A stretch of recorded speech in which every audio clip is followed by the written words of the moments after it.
Yep.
I got to do some checking on my woman. I believe that little girl, she been jiving me. Oh, got to do some checking on my baby.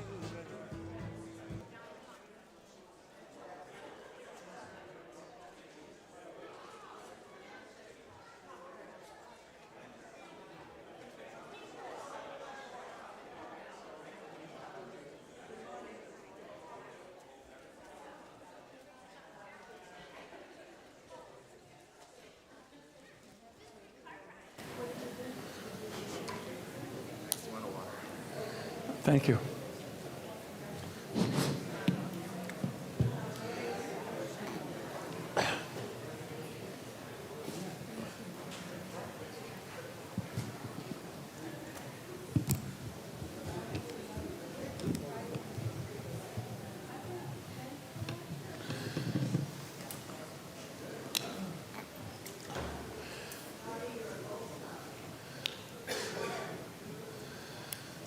So,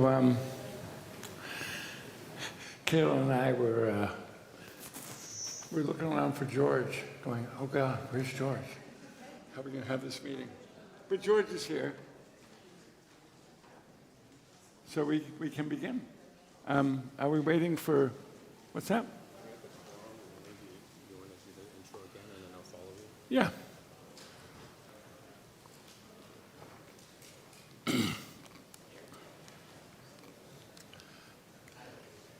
So a little bit tired today, so I don't think I'm going to stay for the meeting. But I did want to say something before I pray.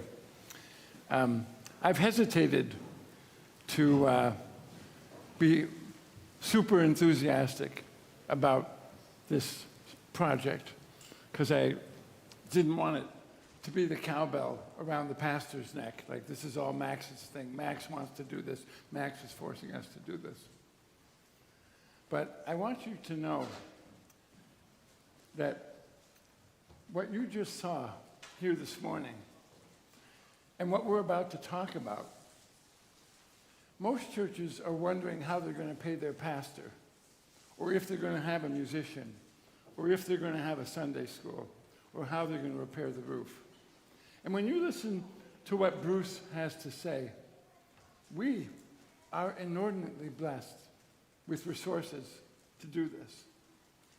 And I'm fully confident that we can get this thing done, and it will be a lasting contribution in the same way that the people who built Kraft Hall in the 1950s has made all the difference. The people who made the administration wing in 1983, the people who brought us the organ in the 1990s. I think this is our time to transform the church, to welcome people. So would you pray with me? Gracious God, we ask your blessing on each of us and all of us in this meeting, that we might be your faithful servants, seeking to hear your voice, telling us nothing is impossible with you, wondering what new thing might be coming our way as we talk about dollars and cents and railings and stones and elevators and ramps, knowing that those are just pathways to your love. So bless us as we meet, that this church might continue to be a blessing to this community, to the surrounding communities, and to the world you love. In Jesus' name, amen. I'll see you next Sunday.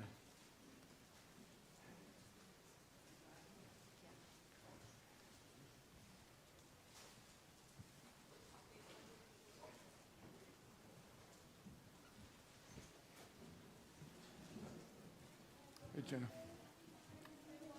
You guys were great. You did it, Dan.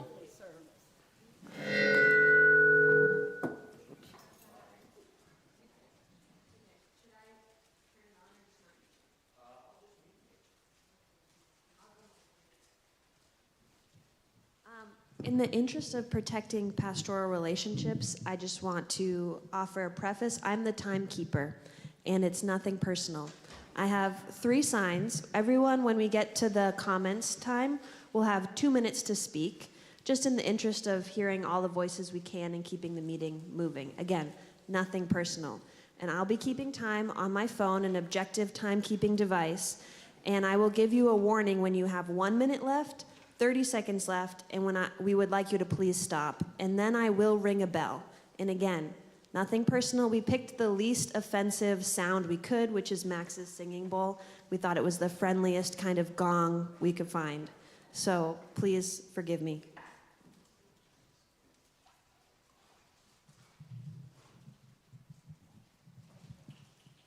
And maybe the other reason to keep in time is I heard there's a Patriots game, so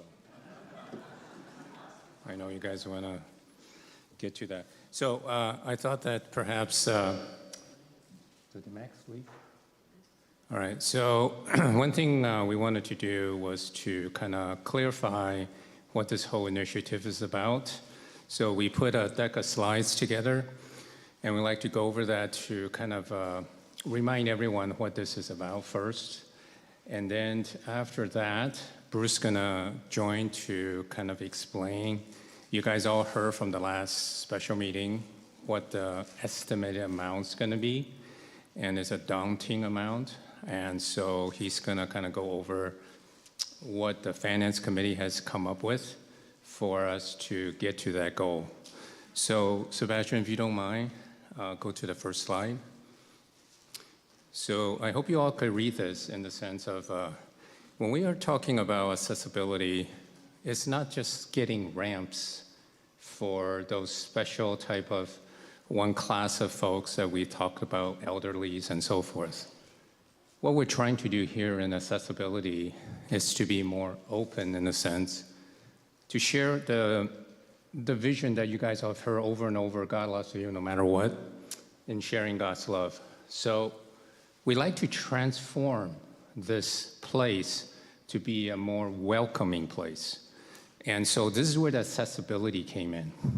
So if you go to the next slide, you guys all see where we are right now. We have the parking lot, which all of you have come up and just park wherever you want, in the sense that it could also be maximized to be more spacious in a way. And you see this historical building there that it means a lot to us. How can we make it in a way that people see it and saying, I'd like to go in and see what that is? And then if you look at closer, what are we doing like right now? Next slide is that just up here, for example, how you guys came up this morning, we have to put carpets there in a sense to prevent people from slippering, and then you have to go those slippery steps, right? And then on the back end, where it's for handicapped folks, that's the only entrance right now. So that's the current picture you all have seen. So what we're proposing is to enhance some of these elements. The front entrance, as you've heard, and the other thing I want to mention is, again, these are thoughts not just because the staff came up with it and Max thought this is a good idea. It's a cumulative feedback that he's heard for over the years that he's been here. And one of them is for those special events such as funerals or weddings, and even like today, for example, in a sense, to have a bathroom. And that's the second thing. And the third is from those who are handicapped, who are in here in this pew, has requested that, for example, right now, you know, all they could do is sit up here in the front, right? Very exposed in a way. And then also the proposal is to have scatter out spaces for wheelchairs. And it's not just wheelchairs, it's also for strollers and so forth. And I'll mention what that means just a little bit. And then wheelchair uplift back there. That needs to be replaced, as you heard from Scott last time. So if you go down to think about, next slide, why are we doing this now? A lot of you may say, you know, is it the right time? Are we growing it in the right way, in a sense? Well, for one thing, if you guys have kind of pay attention to the inserts and also to Kayla and Max of how they have tried so hard to grow the church in different ways, you see there's so many things going on, right? There's the women's group, the youth ministry, Sunday schools, very active, Wednesday night wonders. I mean, there's so many things you guys could think of, the activities. So they're ready to share them more with the surrounding communities. Not just Dover, but Dover and everywhere else. So they build a really vibrant community for every one of us. The second is to enhance the architect. We have a good architect right now. How can we elevate it even more to show more welcoming? So the design that you've seen doesn't make it worse, right? As Charlie mentioned that, you know, his relative had first designed it, the hope is that this elevates it even more now to be more welcoming. The third is that this is an investment financial opportunity because we're in good financial state right now. If we do it now, in a sense, this is a monumental decision. That's why it's up to you to decide to say, if we could fix some of the repairs that need to be fixed, if we can make the appearance more enticing and more welcoming, can we even do it financially? The answer is yes, because we are in a good state. And then that leads into the fourth point of what could the TDC contribute. And you'll hear from Bruce that we do have a good amount to be able to contribute to right now. And then the last that the financial committee came up with, those of you who are in certain tax bracket, it's much better to donate this year than next year when the big, fat, beautiful bill comes in. So those are the reasons we came up with. Hope you agree with some of it or all of it. And then let's go to the next slide. So let me just jump briefly into what you've heard during the last special meeting. What are we talking about in the front entrance, the part number 1? So it is to have the elevation of the platform so that you don't have steps in coming into the sanctuary. So if you go to the next slide, you see that the ramp there is closer to the craft hall.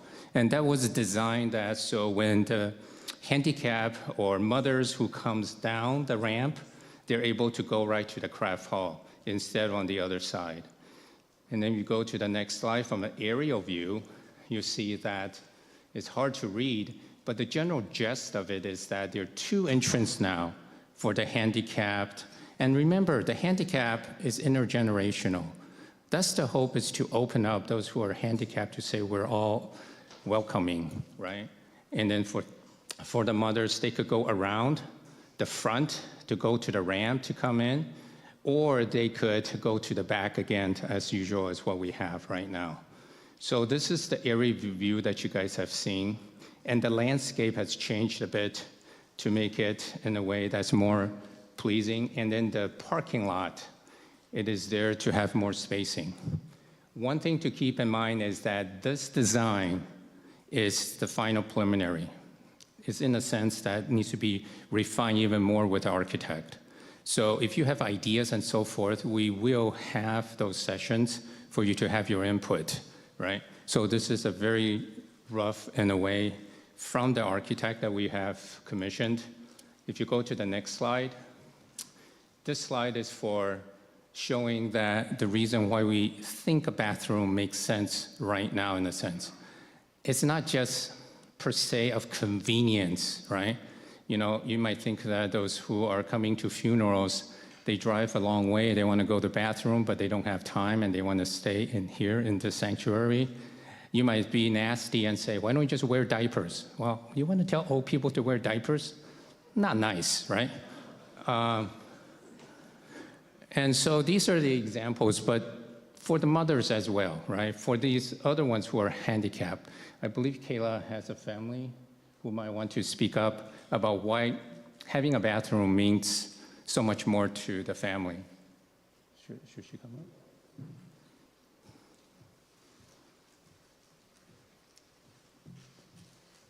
So Katie and I talked about why a bathroom would be helpful for a young family, and Katie is currently caring for her youngest, which is maybe illustrative. I don't know if you've talked to Katie, Charlie, and would be willing to speak for a moment right now, or I could do it. Thanks, Charlie. Really putting him on the spot here. Thank you. Well, I think this is actually really, good timing and a case in point. So Katie, Teddy loaded up a diaper here as we were just starting this meeting, and Katie kind of has to either squirrel out there and kind of man the stairs in the weather that we have today. So a couple elements coming together that really illustrates how convenient it would be, but also just keeping her and the family as close together. And I know that it's either me or Katie or a number of other families that are kind of scrambling and getting the kids situated as soon as possible. So I think it makes a lot of sense to think about a couple of these different ones, both from accessibility and mobility and safety, but also just keeping everybody as close together to make it just more friendly. So that's all I had. Thank you. So moving on to the next component, which is the next slide, is the wheelchair pew areas. And as you see it here, in a sense, there's a step that's going to be difficult in a sense. So the idea is to make it level for the wheelchair and stroller so they don't have the steps. So that's the thinking that spreads out through the congregation. So the next slide is what you guys heard before, is that the wheelchair back there needs to be replaced so that it's updated for safety perspective. So that's there in the back. So let's go on to the next slide. I just want to reiterate that this is a monumental opportunity for you guys to think about the investment and the welcoming for all those who are around and also within the Dover area, right? So accessibility is for welcoming, of all walks of life in the sense that we are intergenerational. We have built ourselves up to intergenerational in a lot of different activities and groups.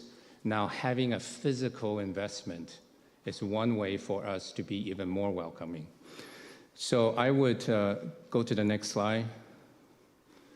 I'd like to transition now for Bruce to go over the numbers that we talked about from last time.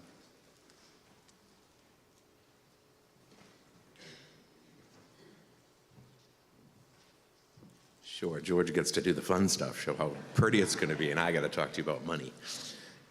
So as you can see from the estimate up there, it's estimated to cost about $1.8 million for this entire project. $1.4 million is the accessible front entrance and parking, so that's the majority of the work, obviously.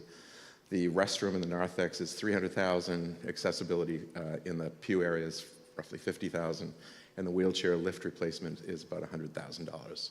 Next slide, please.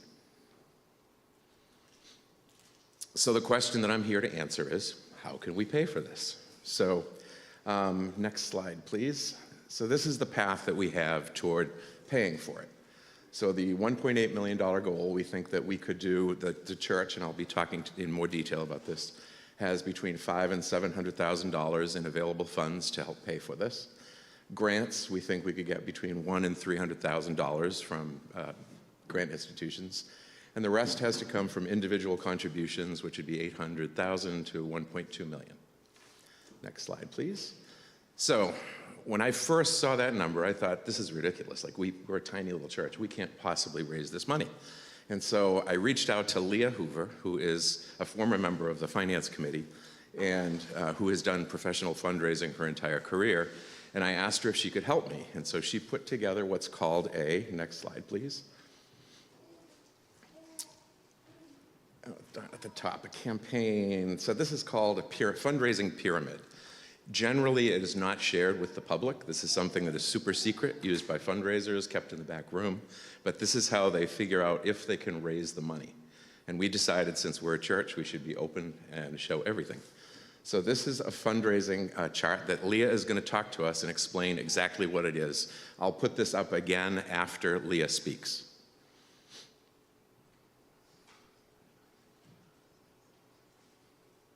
Hello, my Dover Church friends.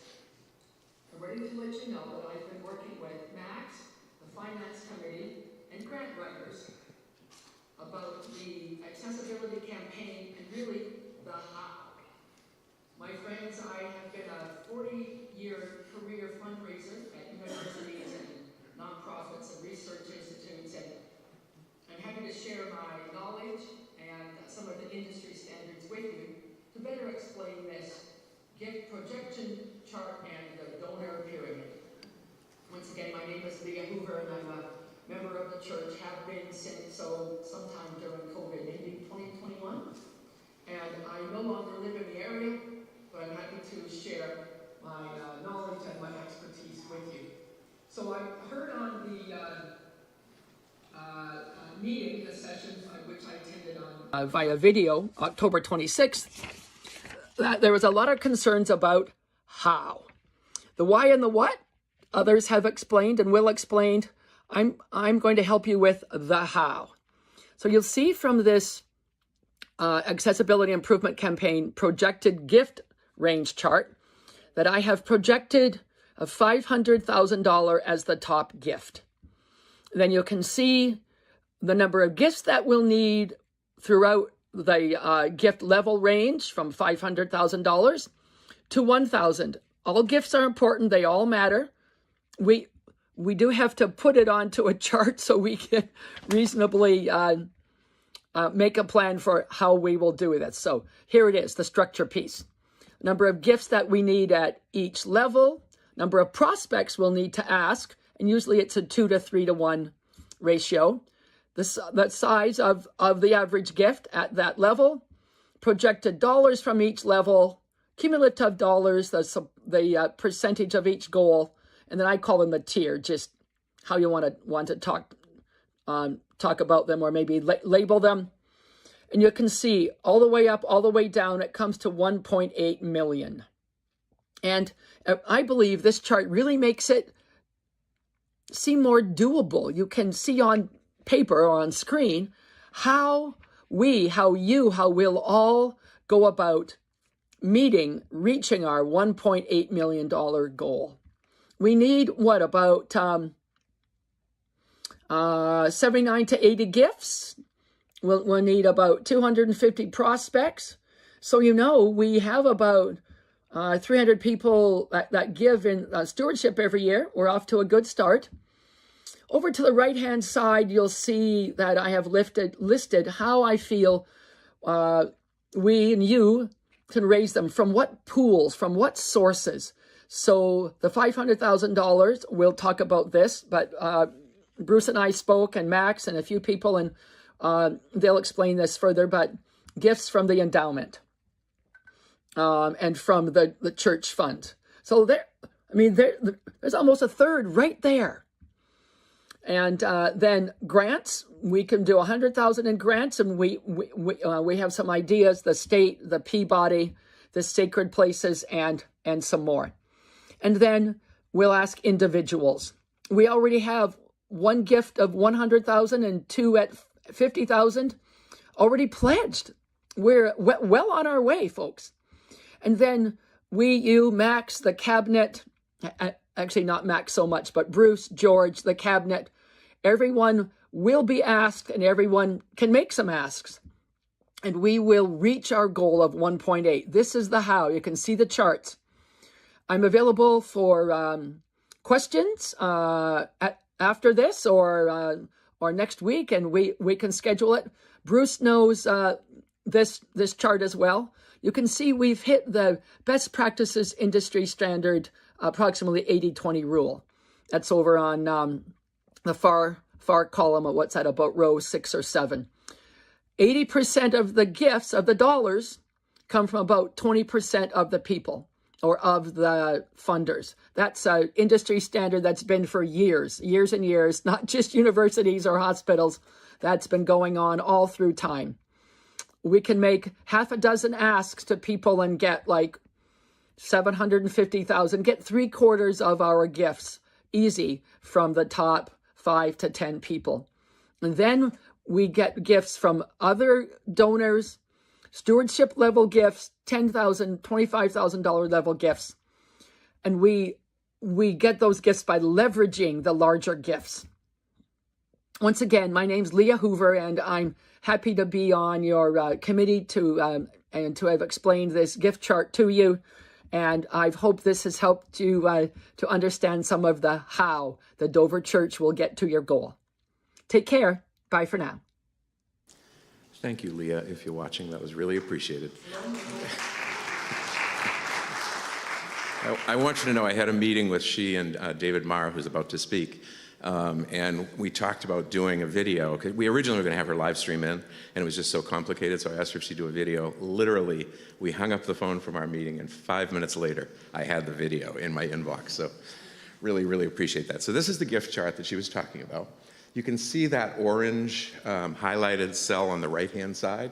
That's the 80-20 rule, which she was talking about. So 80% of the funding is coming from 20% of the funding sources. And that's a standard, industry standard thing. So you can see on this particular chart, we projected the Dover Church giving $500,000. That was the amount that was presented by the Finance Committee at the November council meeting, and the council voted to agree that that could be used for funding this project. We have $250,000 in grants. We're hoping to get another grant from the Peabody Foundation because the timing works. They paid for the shutters, and now I think you can only apply every couple of years. So we're hoping to get a grant from them, and David will talk more about the grants. And the rest are from gifts from the church. And we'll come back to this later in the presentation so you can see where we are today. So next slide, please. Keep going. So David, do you want to come up and talk about the grant possibilities?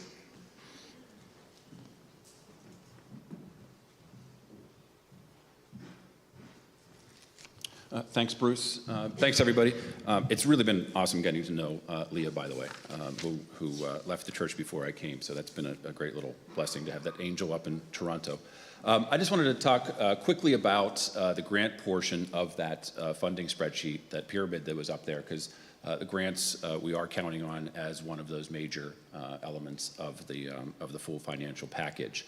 I've been working with Bruce and Leah, the UCC Southern New England Conference, to see if we can't identify some grant out there relative to church accessibility projects that would help us. And based on what we found so far, we really do think that the level of funding attributed to grants in the plan is not only reasonable, but feasible, and you know, we're confident going forward with some grant applications.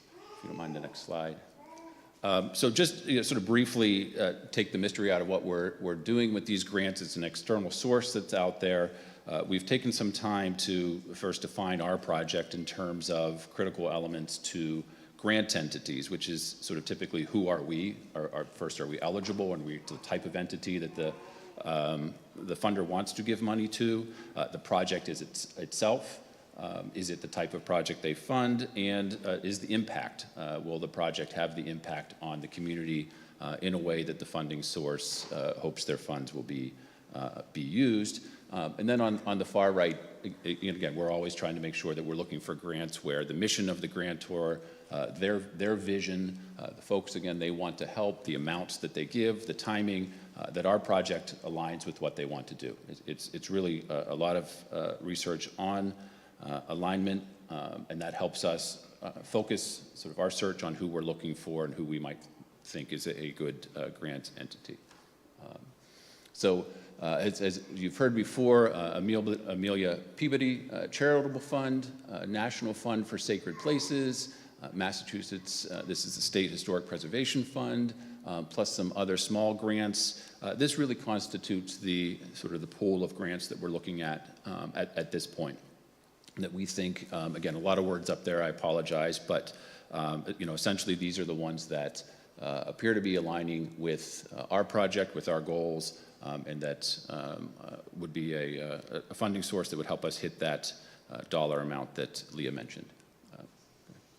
So then we just do a little bit of work to just say, okay, here's the grantor, the grantee, the project, them. Here's the grants down the left-hand side. Where do we match really well? Where do we have some yeses and nos? And so I think we've mentioned Ms. Peabody a couple times.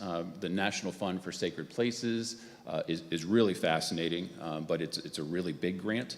It's nationwide competition, lots of eligibility criteria. So it sounds a lot like this project, but it's very big. So I put some sort of yeses and nos, and what we'll do is, as we move forward in the application process, we'll dig in with a few more details of the project and really make sure that the elements of our project align with the grant, first of all, so that we're not wasting folks' time going for grants that don't align, but that we make it very easy for the grantors to see how our project fits their funding model and why they should award us the funds. So, I'll stop there and again reiterate that so far, based on the research that we've done, the grants we've identified, we'll keep doing more, but we think that line in the funding pyramid for grants is reasonable and something that we'll be able to achieve. So the next step is we'll begin putting applications together and getting ready to accept some awards. Sir. This total is $500,000. That was the line, grants, et cetera. I think it was 250. It's the 250. 250. Yeah. So there was a $500,000 number up there. Where's the rest of the time? That's from the church endowment. I'll go through that. We'll be getting that in a minute. Good. All right. Thanks, sir. All right. We'll be hitting the sources in a minute. So next slide, please. So this is a chart that shows the current endowment balances that the church has. So you'll see the Abigail Draper Mann Fund has $859,000. The endowment has $2.2 million, and the restricted funds are $683,000. That's the center column. That's the current value as of Friday. So the value 5 years ago which is the December 2020, is listed in the first column. So that's $734,000 is what the Abigail Draper Mann Fund began with. And it's what it needs to end with, because the requirement is that we only use the investment income. So we made the decision to pull that money out each year. So the beginning of January, we pull whatever has been earned on the Draper Mann Fund. The endowment had $1.6 million value as of 12/2020. It's now valued at $2.2 million, or an increase of almost $2 million, of almost $252,000. And the restricted funds, as many of you may recall, we got a fair amount of funds in during COVID. We got the PPP loans, we got other grants, and so we put those monies aside. The Finance Committee made the decision at the time not to spend them, but to put them into restricted funds for a time when we needed to spend those funds. So the bottom line is the CPI increased by 25% since December of 2020 to now. And so if you do just a CPI increase on each of the values and you keep the Abigail Draper Mann steady as it should be, you can see that the endowment would be about $2 million today if we only had a CPI increase and not the investment income that we have. And the restricted funds would be $466,000. Once again, that's because we put in those other funds during COVID. So the Finance Committee looked at it and said, actually, we possibly could come up with $594,000 in order to fund this and keep the church whole in the same financial situation that it was 5 years ago. Next slide, please. So we decided to round. Actually, these numbers went up in December. It was a little bit lower in November when we took the vote. So we voted for $500,000, but that's where the $500,000 came from. I think at the time it was $540,000 or something like that. But anyway, so we voted to recommend to the Church Council that we take $100,000 out of the Abigail Draper Mann funds, $200,000 out of the endowment, and $200,000 from restricted funds, giving us a total of $500,000 to be funded by the church. The council voted favorably for that, and indeed there would be a motion put forward today regarding that. So, next slide, please. So, someone in the congregation brought up the fact that they felt we should be spending more of our money, that we have a very healthy endowment, and we are sort of hoarding the money and saving it for a rainy day. Well, this is the rainy day, was that somebody's premise. So I decided that I'd look around and see what other churches do. Like, I know nothing about this, you know, I'm a volunteer treasurer. So I went and I looked up, and the ones that I could get online relatively quickly, I did not spend days researching this, so this is unscientific, but the Pilgrim Church in Sherborne, the First Parish in Needham, and the First Congregational in Natick all had their numbers publicly available. And each of them, you can see what their multiple is of the endowment. So their operating budget, the Pilgrim Church operating budget is $550,000. They have $1.9 million in endowment. So that's a multiple of 3.5 times their annual operating budget. First Parish in Needham has a budget of $520,000, and the endowment's $1.6. So they have a multiple of 3.1. The First Congregational Natick has an operating budget of $570,000. Their endowment is $2 million, so that's 3.5.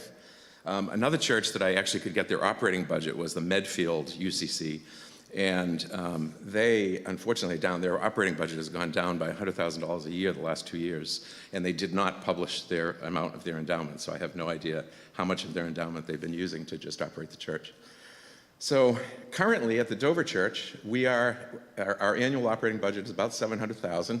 We have an endowment of $3.7 million, or a multiple of 5.3 times. So we are not just financially really comfortable, we're like multiple times better than any of the other churches. And so we convened the Finance Committee in December. We had the meeting last week. And unfortunately, the timing didn't allow us to bring this to the council. So this is the Finance Committee. The council meeting is next Tuesday. So this happened this coming Tuesday, rather.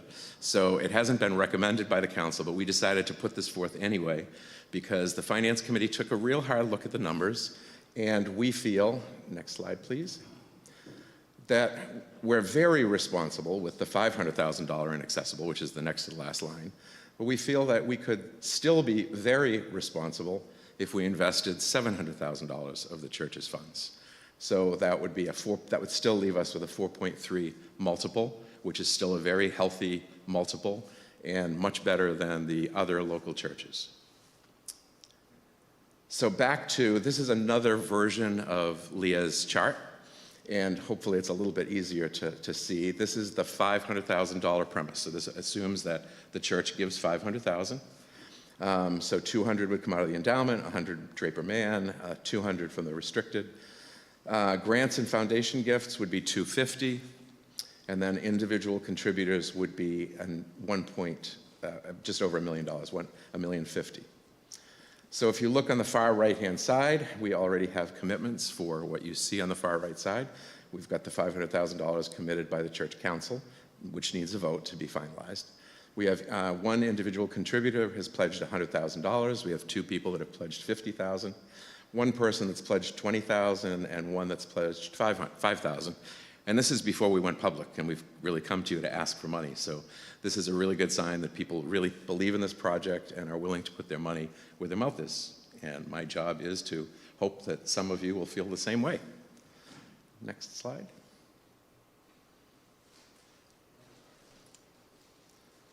And that's it. So, opening to questions. George, do you want to come too? Yeah, so we're at the portion of the meeting now to open for congregation discussion. So we presented to you a reminder what accessibility is about. And Bruce has presented how we think we could get to the estimated budget, right? Again, we will have the final design and the final budget, so forth. But this is an estimate for you guys to kind of have your input. So we open to the floor now for you guys to have a discussion, pros and cons and so forth before we move for a vote. Oh, sorry. So we open the floor now for you guys to have a discussion for the pros and cons before we move the meeting for a vote. Yes. Should we get the mic to who wants to talk? I'll go around.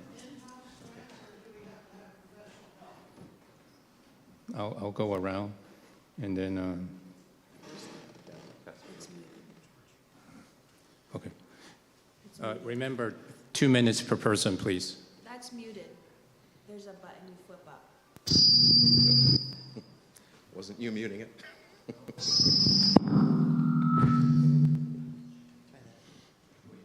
Can we do in-house grants, or do we have to have professional help? So we're fortunate to have professional help that are willing to do things for free. So David and Leah both do this for a living, and they're both willing to donate their services to write these grants.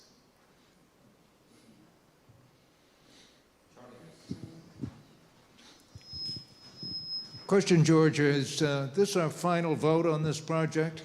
Or is there a further vote that's going to be taken here? The vote today will be in 2 parts. One is to say that the rough design that we have right now is good enough to move forward for finalization. And the second part, if you go to the summary slide of the budget, right there, the last slide from Bruce, right there. Keep going. Keep going. With the blue background. Keep on going. Keep going. Keep going. That Right one. there. The second part for the vote is to agree that this is the approach to get to that 1.8 by having TDC asset, some grants, and individual contributors. That's what the vote will be on for today, those 2 components. Yeah, if this is going to be kind of a final vote here, I'd like to move that this project be discussed and voted on in 3 separate parts as follows. Part 1, the new steps, landscaping, and reconfiguration of parking. Part 2, the outside wheelchair ramp. And Part 3, the 3rd restroom at a location inside the church entrance. These are really pretty much discrete individual items here. I think the first item seems to have very broad support in the church, and that's where all this started. The other 2 items, I think, need a little more focus and some back and forth here to make some, to present some thoughts there. So anyway, my motion is to divide the vote into 3 parts as I described. Thanks, Charlie. Wait. So, thanks for the input. Just to reiterate, so everyone hears this also online. Charlie's proposing to have the vote in 3 parts: the front entrance, the ramp, and the bathroom. But there are 2 other parts, right? The wheelchair and the lift. I think, did you want to do it like in combination or separate, or what's your view? Those are relatively minor items. I guess they're minor in the sense. Yeah. So you don't think we should vote for those? That can be left as part of the overall Sebastian, project. can you put the one that has the 4 lines? It was early on. Yeah, so if we say the front entrance, the 1.3, right, that includes the ramp and the front entrance. That's the 1.3. So if you want to break that up for a vote, right, Yeah. we could do that. I'd like to break out the ramp for a vote. Okay. And then the restroom is 300, you see there. And the pew and the wheelchair, that's about 150, 160. It's not a cheap one, but maybe, how about if we lump the wheelchair, pew area, and the lift as another vote, so we have 4. Okay, fine. Okay. I think we need discussion. Okay. And there's been no second. Right. So we'll have a discussion right now before we move to those. Is there a second? So on the whole front here, let's have a discussion and see what anyone has to say about that. For me, sounds fine.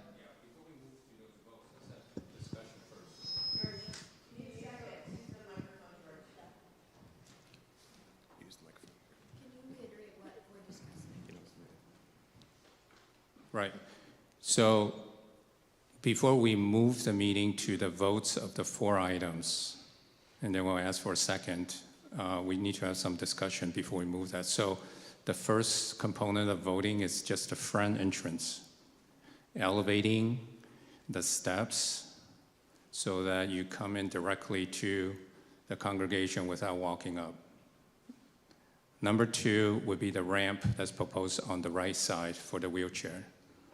Number 3 would be the bathroom. And number 4 is the wheelchair in the pew area and the lift. So here's Kayla having a comment. I'm gonna time myself. I think that we should put the accessible seating in pews in the first clump. I don't think it makes sense to put a ramp into the sanctuary, and then anything that needed a ramp to get into the sanctuary would have no place to go once inside the sanctuary.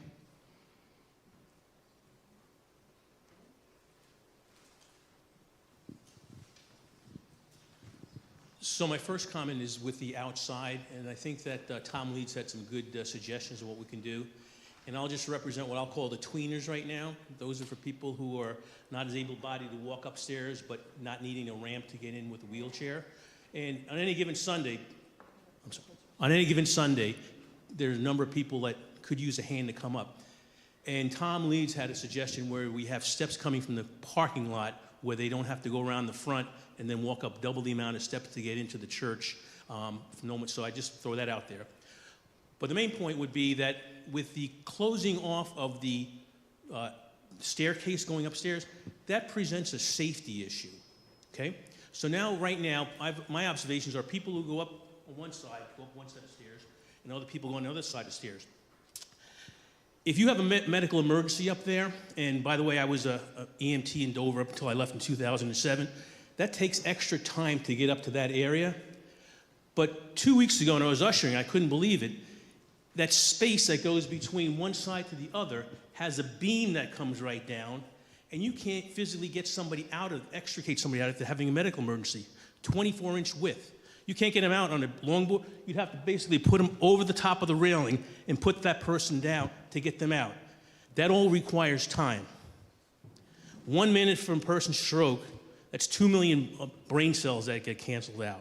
If you have a heart attack, So I think that needs to be looked into a little more cautiously, because you don't want to solve one issue and then create another major issue.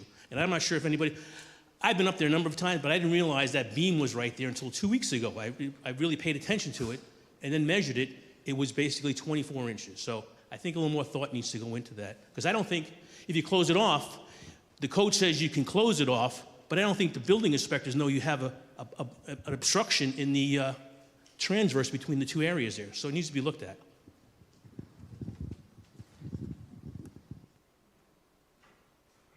Thanks, Glenn. Keith? I'm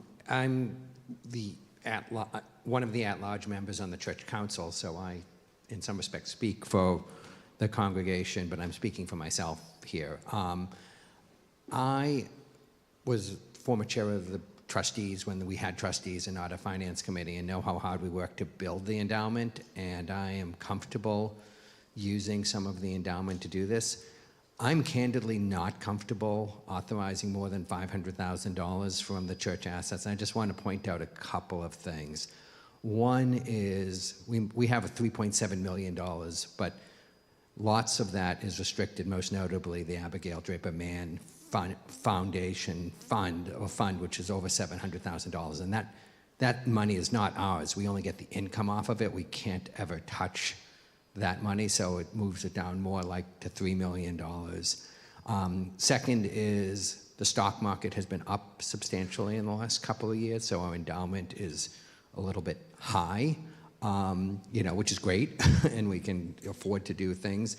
And third is when we look at some of the churches that we're looking at, we're not looking at the wealthiest UCC churches necessarily in the region, and the ones that are thriving the most, and no disrespect to Bruce, I take him at his word completely that he just searched where it was completely accessible. But I personally would not be in favor of authorizing more than $500,000 to come from the endowment, and wanted to just say that in case anyone agrees with me. Yeah.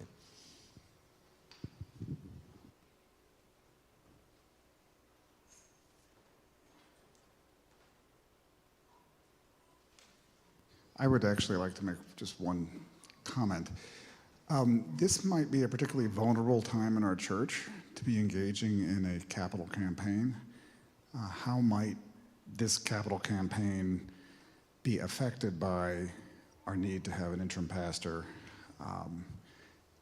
Would an interim pastor be interested in being an interim pastor in a church that's undergoing construction and a capital campaign? And might we be limiting our ability to find interim pastors or to obtain interim leadership?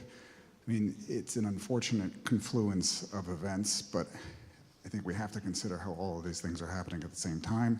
Might it be appropriate to wait a little bit on this addition to our church until we're a little more stable with our leadership?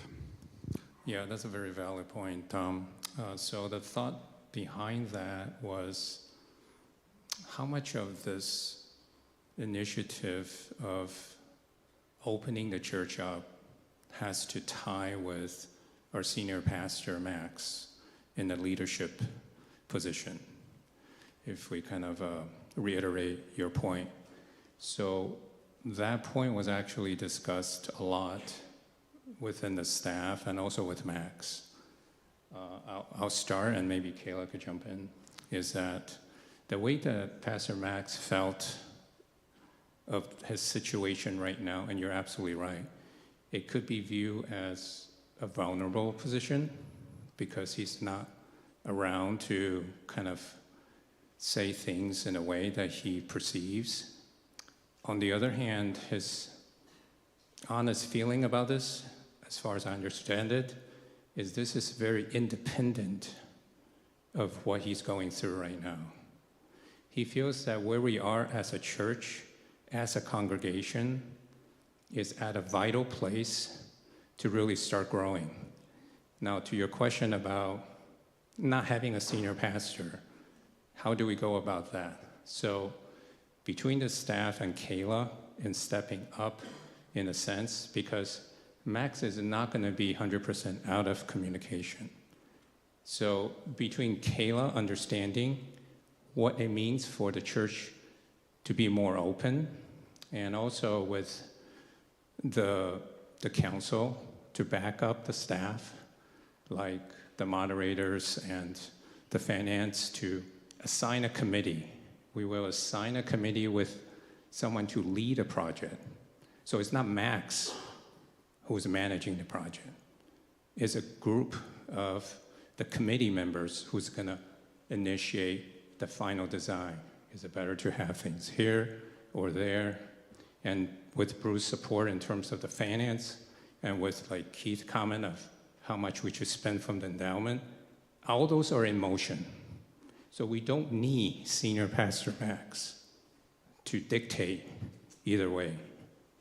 And then the interim pastor of the ones that we're investigating and evaluating, we believe we have candidates that will be able to fill in the position, to have input, to help us with what we're talking about. So I'll hand it to Kayla for that.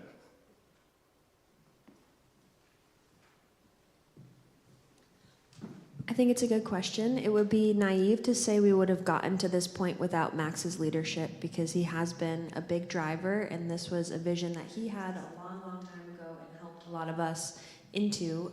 But I think something that kind of illustrates how we're in a different place now is Max realized this morning that he really didn't have the energy to be part of this meeting, and none of the meeting had to change. He gave his remarks and he left, and we had lay leadership who were already planning to lead and speak to all of the other portions of this project. And I think that shows that while Max maybe had this idea and had this vision before many of us, it's something that's really been adopted by our lay leadership, and we're so lucky to have people who have professional experience, who are in our congregation, who are willing to lend that experience to this project. And while I think if Max was able to be present for the whole arc of the project, and I know he'll be present for as much as he could, he would continue to bring his gifts to bear. I think we'll be able to move forward, and I think we'll actually grow a lot from having to do things like fundraising, which we've often put on Max's desk, to do them ourselves. Logistically, we anticipate perhaps only 6 weeks where both Max and I are on leave, of those leaves overlapping. We have candidates we've been interviewing for our interim position.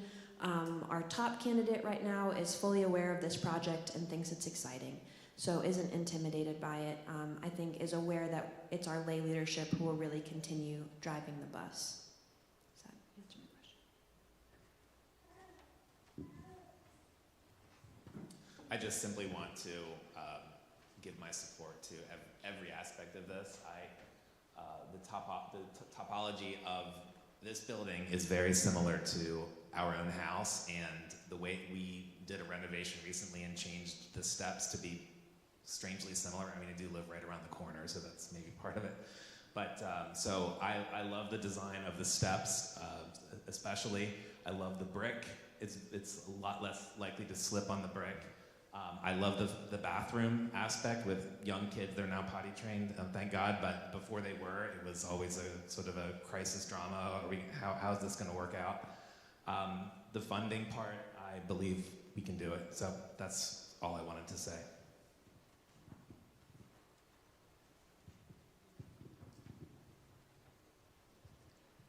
Hi everyone, I'm going to read a comment from Kristen Dennison, who's not here. I'll speak in the first person. I strongly recommend we move forward now with all aspects of the project. Any construction will only get more expensive in years to come. It's better to do all your projects at once if you can afford it, because it is easier and cheaper to do all the construction at the same time. We will never say, oh, I wish we didn't have the bathroom with easy access in the sanctuary. Thank you. Morning, everyone. Just quick question, more so. I'm Gerald. Nice to see you all. How many bids did we receive from GCs to perform the work? And then secondarily, what is the build out or time frame for this project, either in phases or total?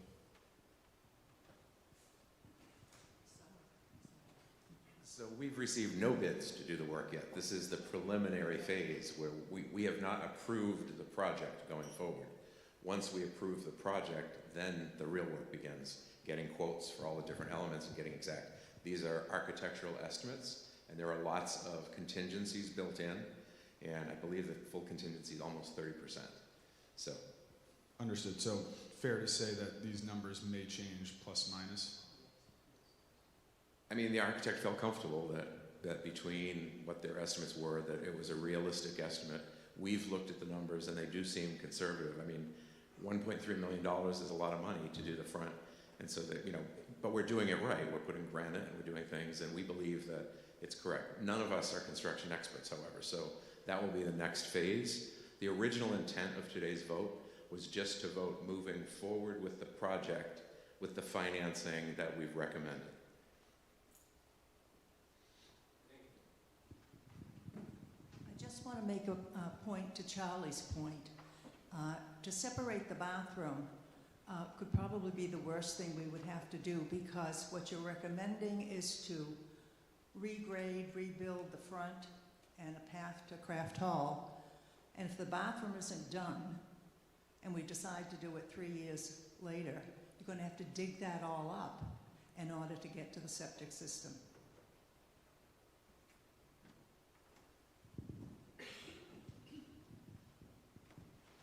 My name is Newton Thompson. I have a question for Dave with regard to grants. I suspect there are all sorts of metrics that the grantor looks at, and I'm wondering how important is participation from the lay body of the church in this particular case, both ongoing operating contribution, history, and or capital campaign.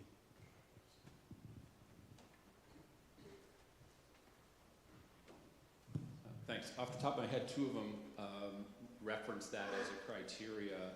The Peabody grant very much wanted to see a strong, healthy entity that they're giving money to from a financial point of view. They wanted to know that it was a stable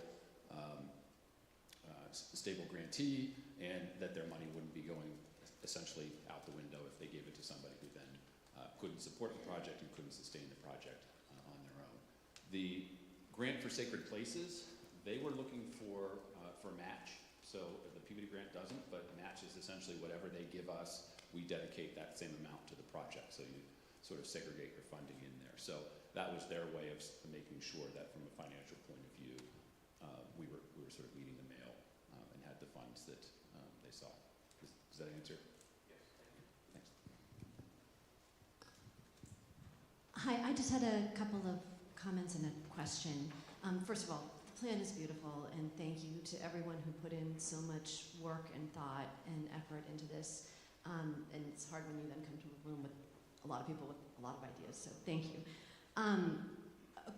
About separating the votes, I have some concern about separating the ramp and elevating, because if you elevate everything and then you have a lot of steps coming up to the front of the church, but you don't have a more gentle access to the parking lot or to Craft Hall, you've actually potentially made an accessibility issue worse.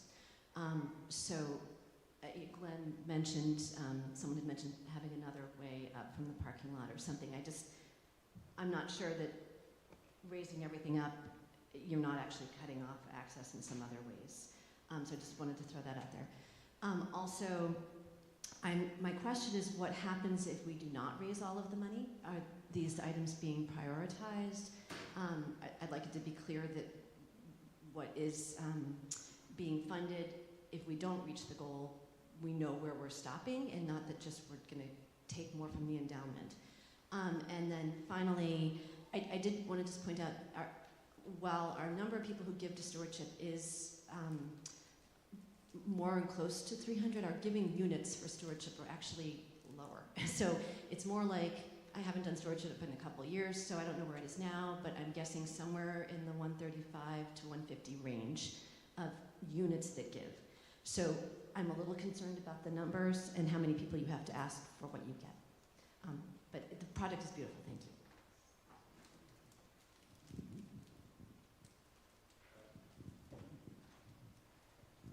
Hi everybody, my name is Beth Carlson. I have a couple of questions. One is, did anyone consider a different location for the bathroom, such as right back in this area? And would that be less expensive sewage-wise and so forth to get the drainage in? Yeah, I think they looked at back here. the thing is that if it's back here, like in the closet and all that area, someone here who has to go still has to walk in here and to the front, through the front. So they thought that. Right. But I thought the concern was mostly before and after church, not during church, but. It's also during the church, of what I understand. I think the idea was if we're going to rip up the whole sanctuary to add a bathroom, it would be ideal if people could access it during worship. It seems to me that it's a no-go, according to what Glenn said, though, about upstairs. You really couldn't let people sit on that side anymore at all if you can't get them out with So that an side would be emergency. shut off. You'd have to shut it off completely, so Yeah. that's part of it. If that's true, that you can't rescue someone who's having a medical emergency, then I think we can't use that part, so that's. That one, that is planning to be closed off. It would just be. Oh, there the was, you were planning to close it off completely? Right? No? Okay. No. It's in my imagination. Yeah. Okay. And then, I think, so what Glenn shared was not what we got from when we asked the fire department in permitting about putting that bathroom in. We would move forward with we would have the building inspected. There would be professionals who would come in before that building would take place when we would move on to the general contracting stage. So we wouldn't go forward with something that would put people in peril. When the plan was made and proposed, we were told it was safe. And we will take what you said very seriously, Glenn. We would not do something that was unsafe. And if it was a substantial change to the plans, I believe we'd come back to the congregation. Close it off, that would satisfy it. I mean, then leave it open, that beam in my mind would have to be somehow replaced or moved somehow because you can't physically get people out of it. Yeah, it's a good point. So that's new information we didn't have that we would definitely look into. And if putting in the bathroom necessitated closing off half of the loft, we'd come back to the congregation and reevaluate that decision. my other question is about the ramp.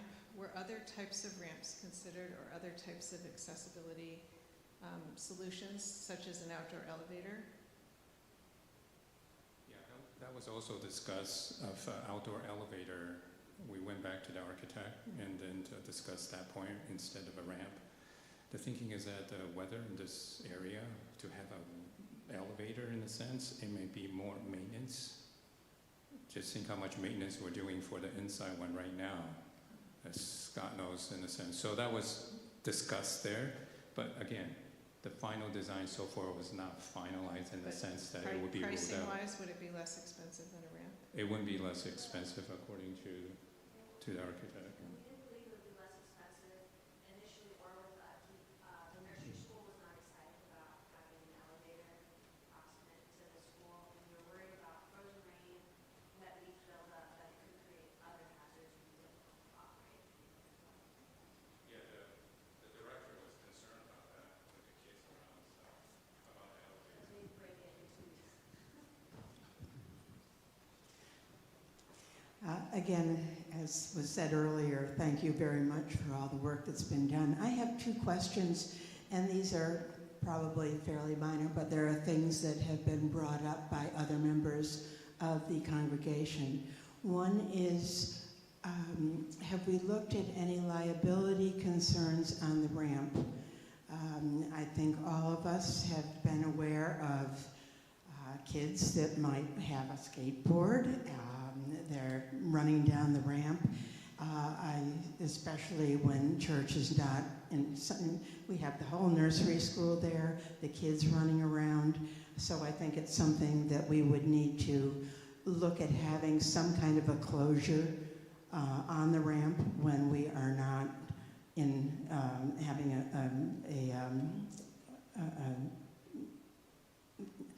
a service in the parish. Also, has anyone looked, since the septic is a big part of this bathroom, has there been reasonable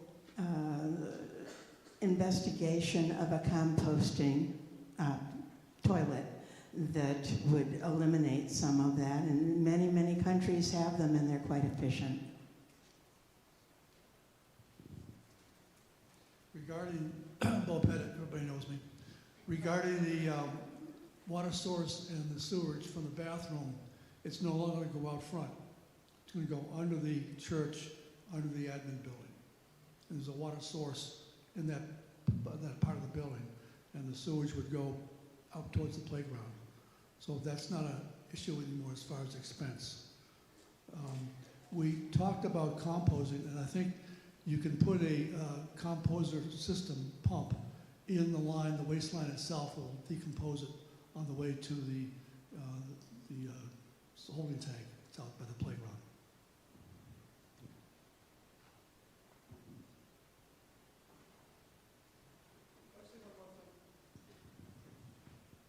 Regarding the ramp itself, I think one thing I thought about was the fact that people who use the ramp in a wheelchair, the fact is they're going out on a ramp that's closer to Craft Hall, might be more apt to go to coffee hour. You know, so I think that's a positive note, as opposed to going the other way to the parking lot.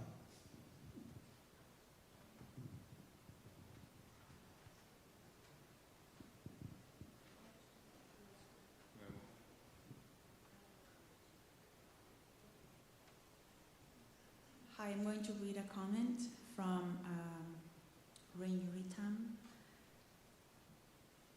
This is not a good time for this project with an interim pastor. Thank you.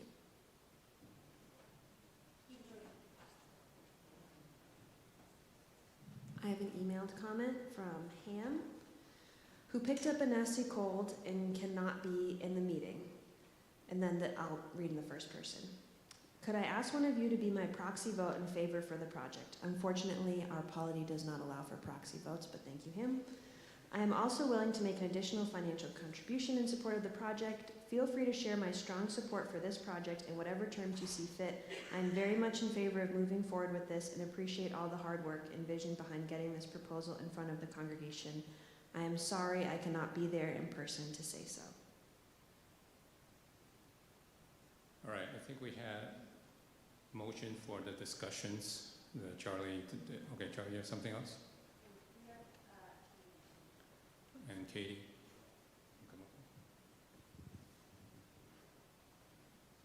Having not received a second for my motion, I'll speak to the whole project instead. First, we need to get serious about this ramp business. Who would use the ramp? We very seldom have anybody coming into this church in a wheelchair. That's very rare now. You have Zoom services, and I assume people in wheelchairs often take advantage of the Zoom service. What we do have, though, is a significant number of people who come in walkers. And a ramp like this is useless for somebody in a walker. In a wheelchair, somebody's pushing you. There's nobody to push you in a walker. It's much, much easier if you're using a walker to use this arrangement we now have, which has worked fine for years. And as far as the ramp itself goes, that impairs the visual impact of the church. It doesn't destroy it, but it impairs it. It's not a positive. And I think that's something we ought to consider. I don't think that ramp is a good idea. And secondly, as we move over to this question about the restroom, people have discussed this with me before, and I've said this before. We have very nice restrooms and a nice arrangement. In many churches where I've been in over the years, the restroom is, you ask where the restroom, oh, it's down the stairs. Sometimes it's down the stairs in a long hall down to the back of the parish hall. So we've got a good arrangement for restrooms right now. We don't need to go messing up the corner of our church here with a separate restroom. These restrooms, we've got a picture, but these restrooms are big. You need to go through all the requirements. That's going to take up a good chunk of the church for no useful purpose. We've got two fine, excellent restrooms. We don't need a third. Oh, and as far as the financing goes, personally, I'm comfortable with the financing. I don't see any problem with the financing. It's whatever we want to do, we can finance it. Thank you, Charlie. Thank you for echoing some of your thoughts from the first special meeting. There's one more there in the back, and then we're going to move the meeting for the vote. Please. Good morning, all. Katie Engel. I've been coming to this church with our family for 5 years, and thank you very much to everyone who's put in so much effort to get this to this phase. I know it is a lot and often a thankless task, so really appreciate everyone's involvement. I have had the opportunity to be in many different physical forms during my time at this church in 5 years. I broke my leg and was on crutches. I have been very pregnant and postpartum, carrying one child, carrying two children, in various phases of toddler training, needing to use the restroom while pregnant, and now with two children who I thankfully successfully was here by myself with them last weekend while Charlie wasn't able to be here and was in service. So as somebody with a multitude of needs for our family and personally, I would find it greatly helpful to have a ramp in all of those physical conditions, and also a bathroom would be very helpful for diaper changes, toddler changes, etc. during the middle of service would be a welcoming, inclusive place, and that's one of the things I value so much about the Dover Church, and one of the reasons that we decided to raise our family here and be active members. So, thank you. All right, thank you all for the productive discussion, and I think there are many points we need to consider in terms of the components. Okay, so there's one more comment.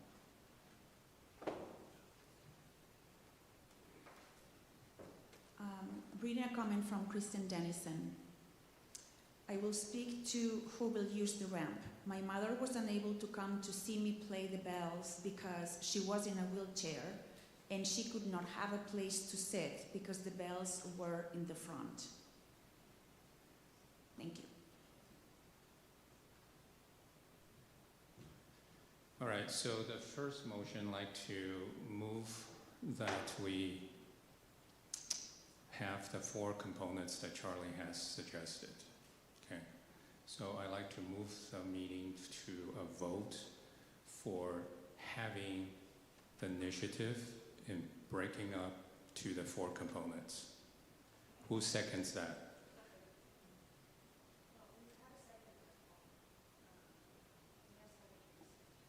Okay, so now, wait, did you want to say something?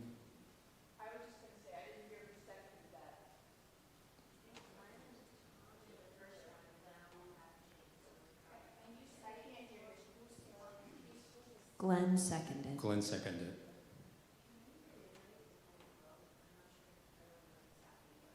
All right, so I think to clarify, we're voting on breaking up the vote into 4. We're not actually voting on the substance of any of the 4, unfortunately, per Robert's Rules of Order. So we're not really voting on what you think about any 4 parts of that plan. We're just voting on reorienting the way we're voting into 4 parts for the plan. that's what you're suggesting, right? I think that's what we moved and seconded.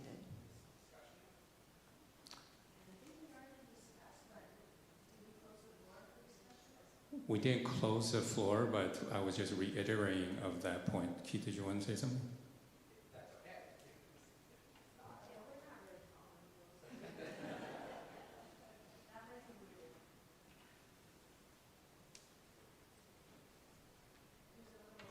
Okay, so my personal view is that the council, that the plan presented is a great and comprehensive plan, and I'm proud as a member of the council that it worked to this plan.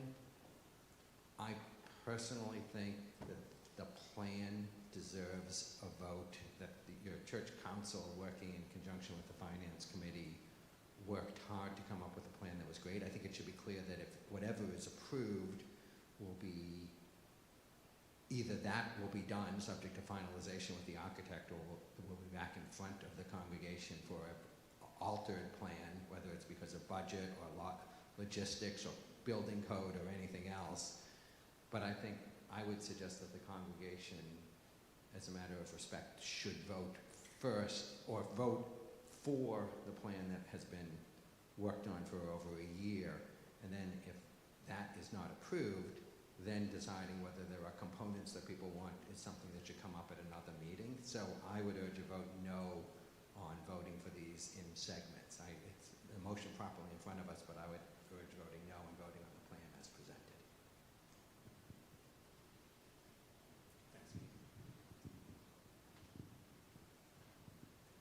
So let's have the vote on that, what we just discussed. The vote would be, are we in agreement to move the meeting for voting in 4 parts? Or are we in favor of voting for the whole plan, as Keith has suggested? All right? So who would second that? All right, fine. All right, so all those who are in favor of voting as the whole plan and moving forward with the estimated budget of the components that we discussed, all those who are in favor in voting for the whole plan, raise your hand in favor of that. You want to count?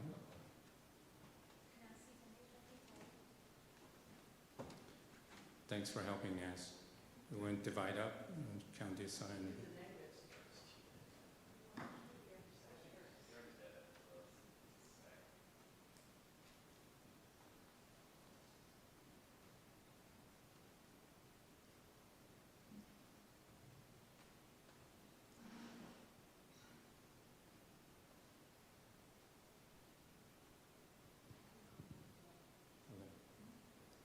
All right, you guys finished?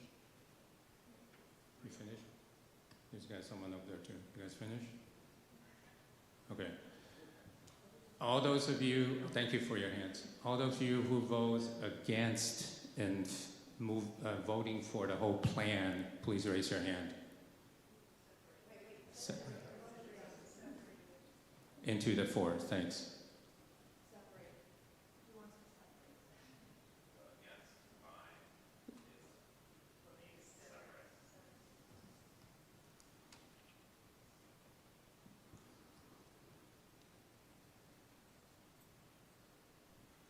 So what's the number?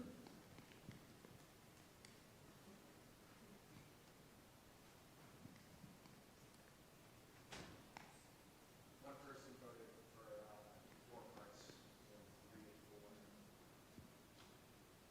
So let's tally up. There's one online who voted for reports. 1 online for 4, 3 online for 1 part. Do we know if they voted in the poll though? Because I don't know how we theoretically have to vote twice.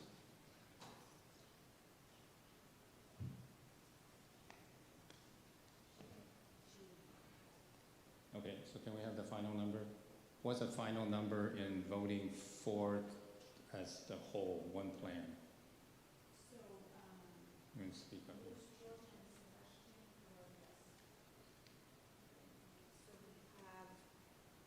45 plus 4, 49. 49 in favor of the whole plan. Yes. And how many are against? 15. 15 against. And then what about breaking in 4 parts? That's a 15. Yeah.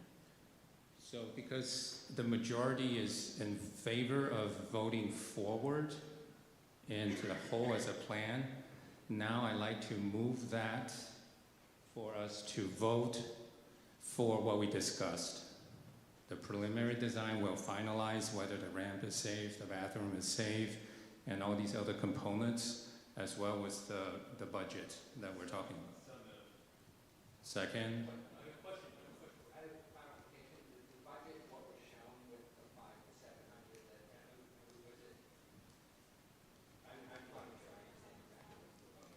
You want to stick with the 500 or? Okay, well, let's vote for that. All right, sorry, before we vote for the whole Keith brought up, let's move the meeting for a vote for the total asset from TDC. Those of you who are in favor of capping it at 500 or having that range from 500 to 700, right? So let's take a vote on that. Who are in favor of having the 500 to 700 as the TDD asset contribution to the project. All those who, well, can I have a second on that? Second. Who are in favor of having that range from? You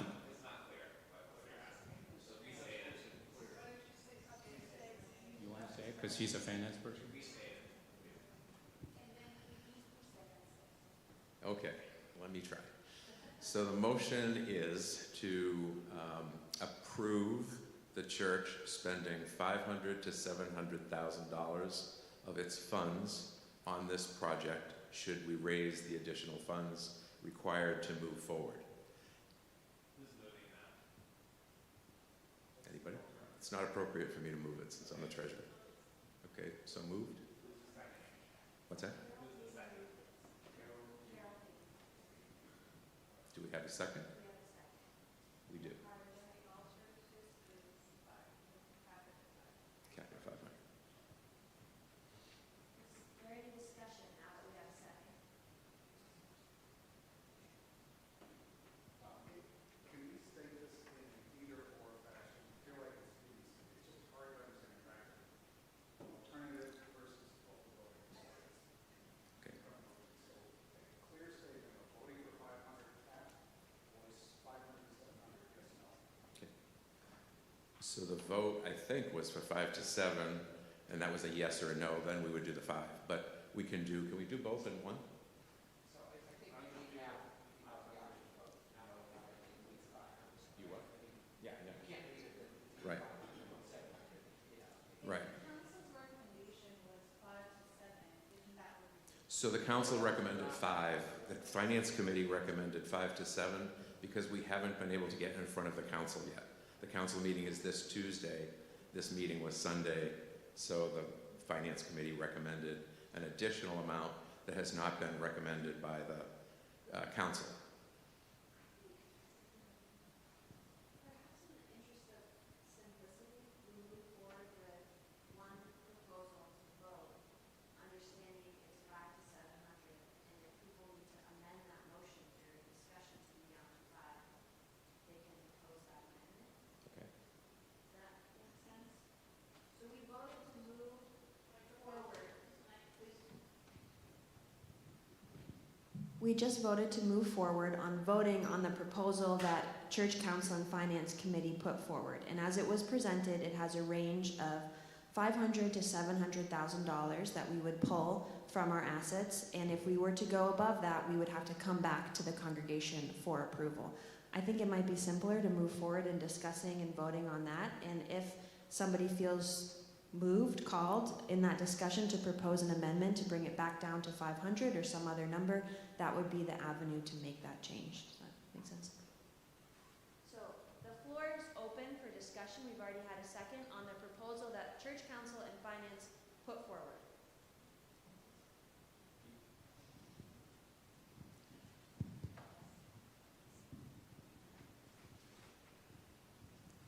I'm sure this is the least surprising comment anyone will make today because I already made it, but I am inclined to vote no on the current proposal, but love the project and would be inclined to vote yes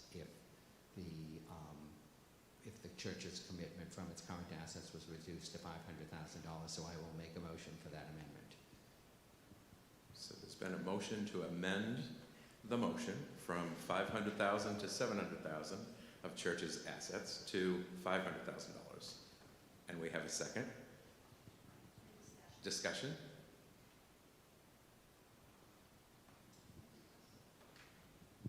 I think everybody knows me. I'm Nancy Sims. I'm the assistant treasurer here at the church, and I look into the church finances often and broadly and deeply. Somebody had mentioned that our endowment is to be used for rainy day situations. And I think that this is a rainy day. This is a once-in-a-lifetime kind of project. And I personally am leaning into the rainy day concept. It was designed to make our building more accessible. It's designed to help continue the growth of our church. I see many other churches where they're not investing in their physical structure and in their staff, And those churches are falling by the wayside, and I don't want the Dover Church to be in that category. So I am leaning way into the rainy day concept behind our very healthy endowment. Thank you, Nancy. Thanks.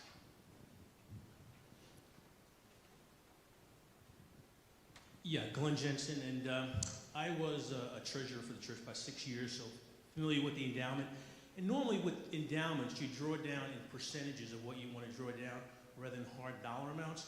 So the larger you make the amount you want to take out, and if based on the investments, let's keep point out, the market could go down by the time you went in to take it out. So usually you're looking at percentages. And when I think of the Dover Church, I don't just think of this building. I think of everybody in the church as the church. So if the tornado came and knocked this place down, the church would still exist. We would just build another one. But the church, to me, is all of you guys. Thanks, Glenn.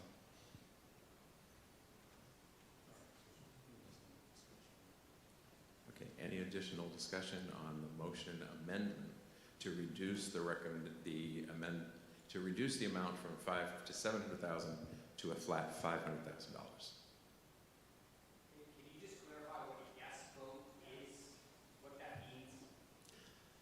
A yes vote means you would like to reduce the estimate from $500,000 to $700,000 to a flat $500,000. Thank you.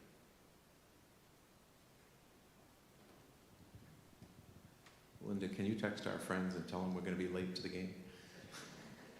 It's at our house.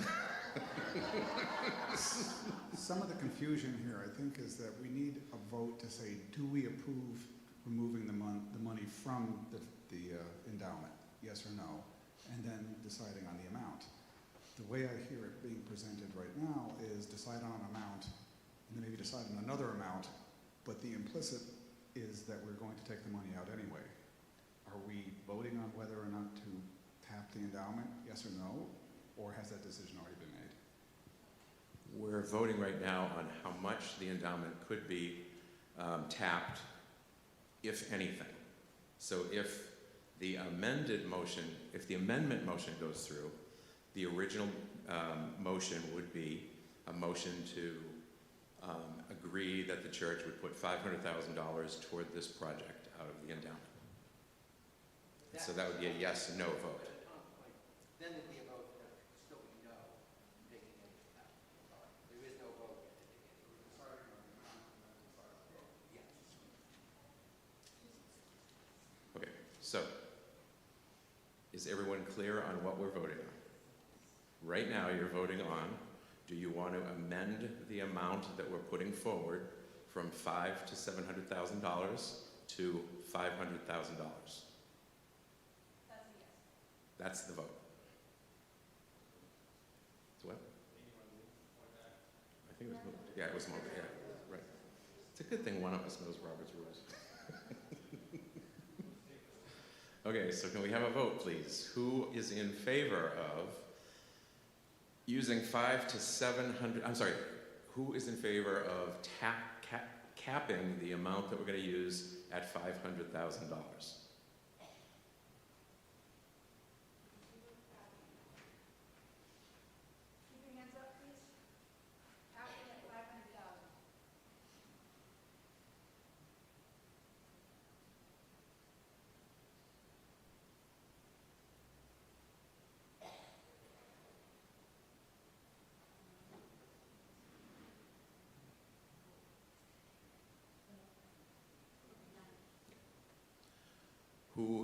Okay, we have to count, but that's enough.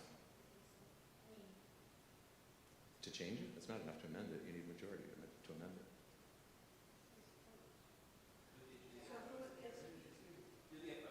So who is opposed to amending the amount from $500,000 to $700,000 to $500,000?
So the majority has voted that they would like to retain the $500,000 to $700,000 amount on the motion. So we will be moving to move forward with a motion to allot, I guess, $500,000 to $700,000 of church funds, up to $700,000, I guess would be a better way to word it, of church funds, with the ambition that we would not use as much as we have to. We will only use as much as we have to. Something else that I forgot to mention earlier, by the way, is people who pledge for this project, it will be kept separate so that if by chance this project doesn't get fully funded and we don't move forward with it, your money could be refunded if you requested it. Okay. You please. Well, what's the overall proposal? So did someone move the meeting now to a vote for the overall projects to move forward? Second?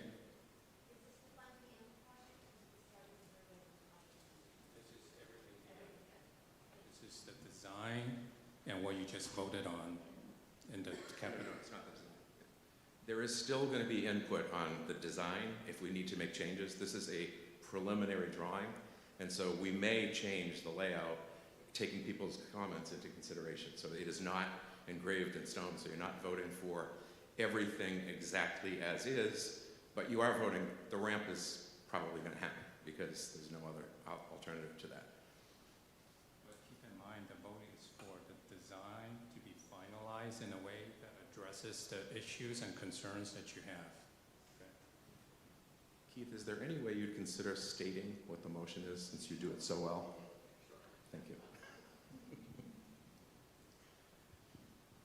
Is my understanding, and I'll state it and someone can make it and second it, but I will state what I think the motion, we would seek a motion to be made to authorize the church council and the finance committee to proceed to finalizing drawings and proceeding with the project substantially as it has been shown at this meeting, understanding that the plans are subject to finalization, but that any material changes in it would be brought to the congregation for a second vote or amendment to the vote or otherwise, and authorize funding in accordance with the funding plan so shown, with the understanding that the only thing that is a cap in that funding plan is the $500,000 to $700,000 from the church's existing assets, it being understood that if more money is raised from individual donors or grants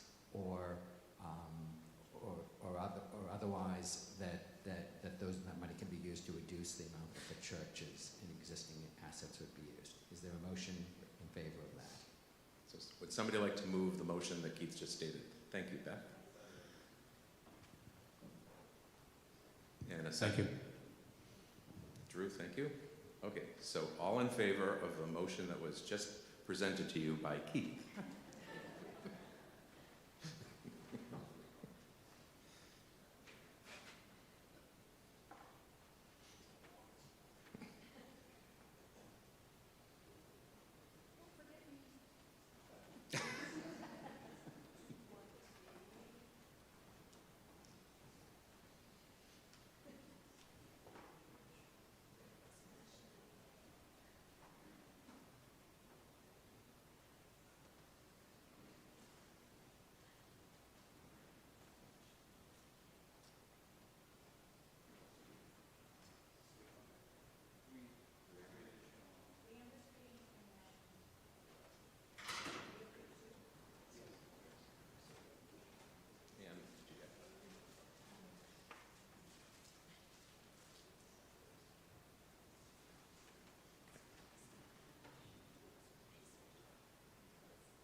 And any no votes to the motion as was presented by Keith so eloquently?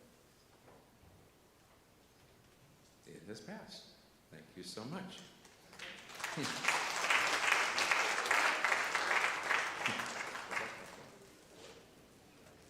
All right, thank you, everyone. Oh, Paul, you want to say something?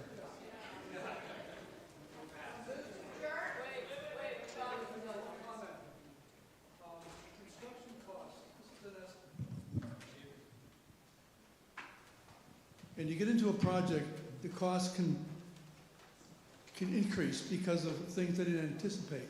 So this gives us a little flexibility, the 200,000, in case construction costs are more than what's estimated. And I have experienced that way because I work in the big dig. Can we have a motion to adjourn? Anybody? Second. Second? Great. Thank you, everyone.